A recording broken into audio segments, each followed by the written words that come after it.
हे बाबा विश्वकर्मा, जो भी भक्त इस पूरी कथा को सच्चे दिल से सुनेगा, उसकी झोली खुशियों से भर देना, उसकी सभी अधूरी इच्छाएं पूरी कर देना।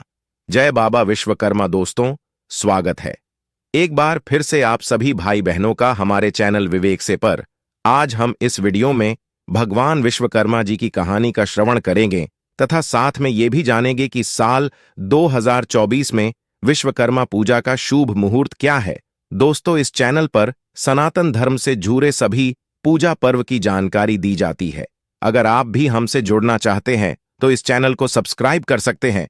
तो आइए जानते हैं विश्वकर्मा पूजा का शुभ मुहूर्त। इस साल विश्वकर्मा पूजा के लिए जरूरी कन्या संक्रांति 16 सितंबर को है। उस दिन सूर्य देव कन्या राशि में शाम को 7:53 पर प्रवेश करेंगे। उस समय कन्या संक्रांति होगी, लेकिन विश्वकर्मा पूजा के लिए सूर्योदय की मान्यता होगी। 16 सितंबर को शाम 7:53 से विश्वकर्मा पूजा नहीं होगी। ऐसे में इस साल विश्वकर्मा पूजा 17 सितंबर मंगलवार के दिन है। यह विश्वकर्मा पूजा की सही तारीख है। कुछ कैलेंडर में 16 सितंबर को ही विश्वकर्मा पूजा की तारीख बताई गई है। विश्वकर्मा पूजा पर भद्रा का साया विश्वकर्मा पूजा के दिन भद्रा का साया है। उस दिन भद्रा दिन में 11:44 से लग रही है। यह रात 9:55 तक रहेगी। इस भद्रा का वास पृथ्वी लोक पर है। धरती की भद्रा अशुभ प्रभाव वाली मानी जाती है, जिसमें कोई भी शुभ कार्य नहीं करते हैं। ऐसे में आपको विश्वकर्मा पूजा भद्रा से पहले कर लेनी चाहिए।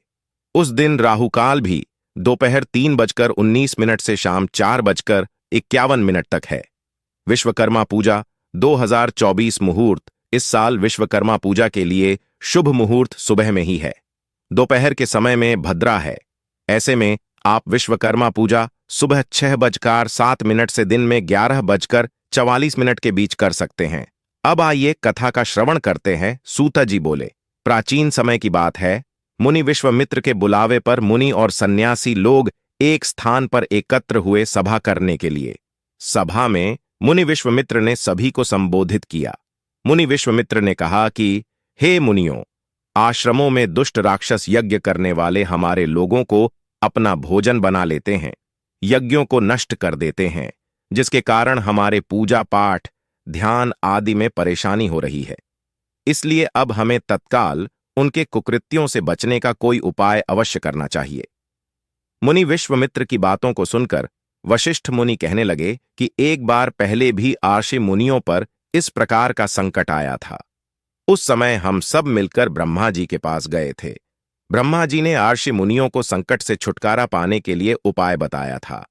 आर्षि लोगों ने ध्यानपूर्वक वशिष्ठ मुनि की बातों को सुना और कहने लगे कि वशिष्ठ मुनि ने ठीक ही कहा है, हमें ब्रह्मदेव की ही शरण में जाना चाहिए।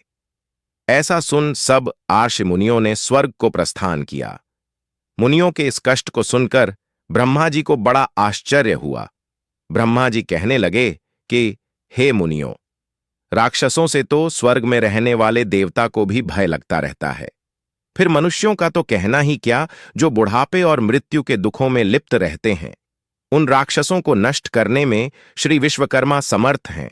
आप लोग श्री विश्वकर्मा के शरण में जाएं।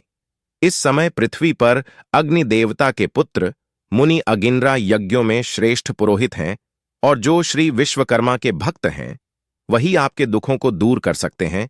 इसलिए हे मुनियों, आप उन्हीं के पास जाएं। सूत जी बोले, ब्रह्मा जी के कथन के अनुसार मुनि लोग अगिंद्रा आरष्य के पास गए।